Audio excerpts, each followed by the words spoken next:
கழகத்தில் என்றைக்குமே திமுகவுக்கு மாற்று என்று சொன்னால் அது அனைத்து இந்திய அண்ணா திராவிட முன்னேற்ற கழகம் தான் என்ற நிலையில தான் தமிழக தேர்தல் கழகம் என்றைக்கும் விழுந்திருக்கின்றது.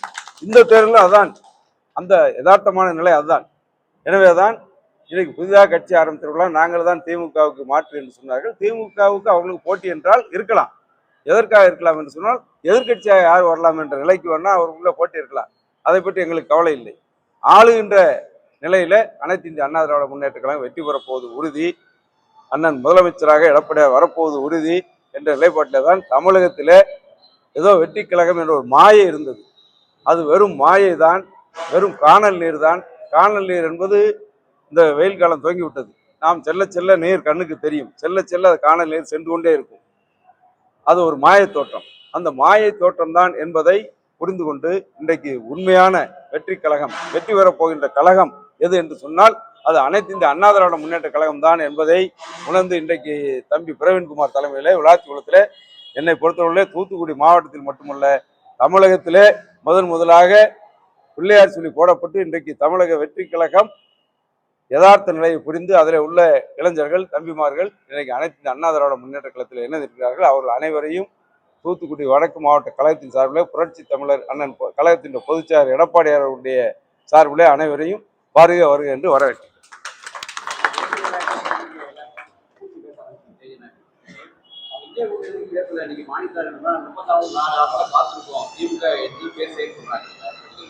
இல்ல திமுக காங்கிரஸுக்கும் புகைச்சல் வருதுன்ட்டு நாங்க ஏற்கனவே சொல்லியிருந்தோம். எங்களோட பொதுச்செயலாளர் சொல்லியிருந்தாரு. அந்த புகைச்சல் இன்றைக்கு புகைந்து தீப்பிடிக்க தொடங்கி இருக்கின்றது. நிச்சயமாக அவர்கள் அந்த கூட்டணியிலிருந்து வெளியிருக்கின்ற நிலைதான் வரும் என்று சொன்னால் அவர்கள் திருப்தியாக இல்லை. அந்த கூட்டணியில் உள்ள யாரும் திருப்தியாக இல்லை. இன்னைக்கு விசிக தலைவர் ஒரு கண்டிஷன் போடுகின்றார், பாட்டாளி மக்கள் கட்சி உள்ளே வந்தால் நாங்கள் வெளியே சொல்வோம் என்று சொல்லி.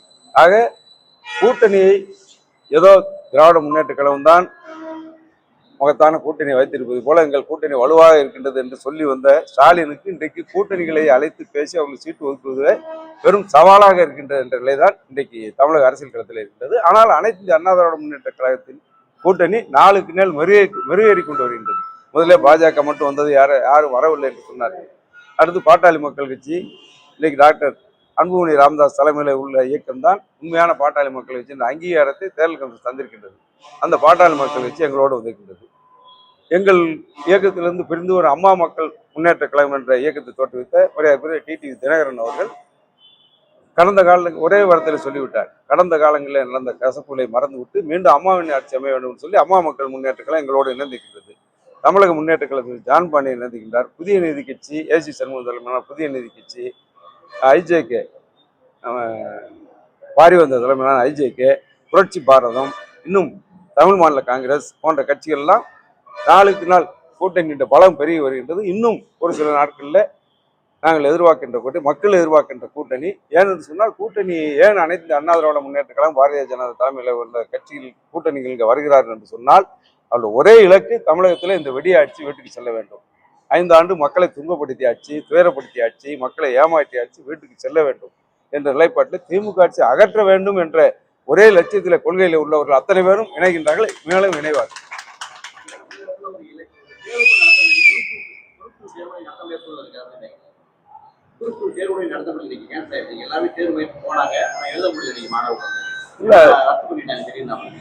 இல்ல அவங்க கண்ட்ரோல்ல சட்டம் ஒழுங்கே இல்லை. ஒரு மாணவ செல்வங்களுக்கு உண்டான எந்த விதமான கல்வியில பார்த்தால் இன்றைக்கு இடைநிற்றல் இதுவரை 5 ஆண்டுகள் மாண்புமிகு அம்மாவின் ஆட்சிகளும் எடப்பாடி 10 ஆண்டுகளாக இடைநிற்றல் என்பது இல்லாத நிலை இருந்தது. இன்றைக்கு 2-3 தினங்களுக்கு ஊடகத்தில் வருகின்ற செய்தியை பார்த்தால் தமிழகத்தில் இடைநிற்றல் 5 ஆண்டுகளில் அதிகரித்துக்கின்றது என்ற நிலை வருகிறது. இது எதிர்கால சந்ததியினரை அச்சுறுத்துகின்ற ஒரு தவறான முன்னுதாரணம். இப்படிப்பட்ட நிலை வந்தால் தமிழகம் முதன்மை மாநிலம் என்ற இருந்த நிலையிலிருந்து கீழே இறங்குகின்ற நிலை வருகின்றது. இனிமேல் ஆட்சி மாற்றம் ஏற்பட்டால்தான் அதில் நாங்கள் சரி செய்ய வேண்டிய நிலையில இருக்கின்றோம். ஆக கல்வியில பின்தங்குகின்ற நிலையை இந்த ஆட்சியாளர்கள் ஏற்படுத்துகின்றார்கள். ஒரு தேர்வை கூட சரியான நேரத்தில் திட்டமிட்டு நடத்த முடியாத இந்த ஆட்சியாளர்கள் என்பதற்கு இது ஒரு உதாரணம்.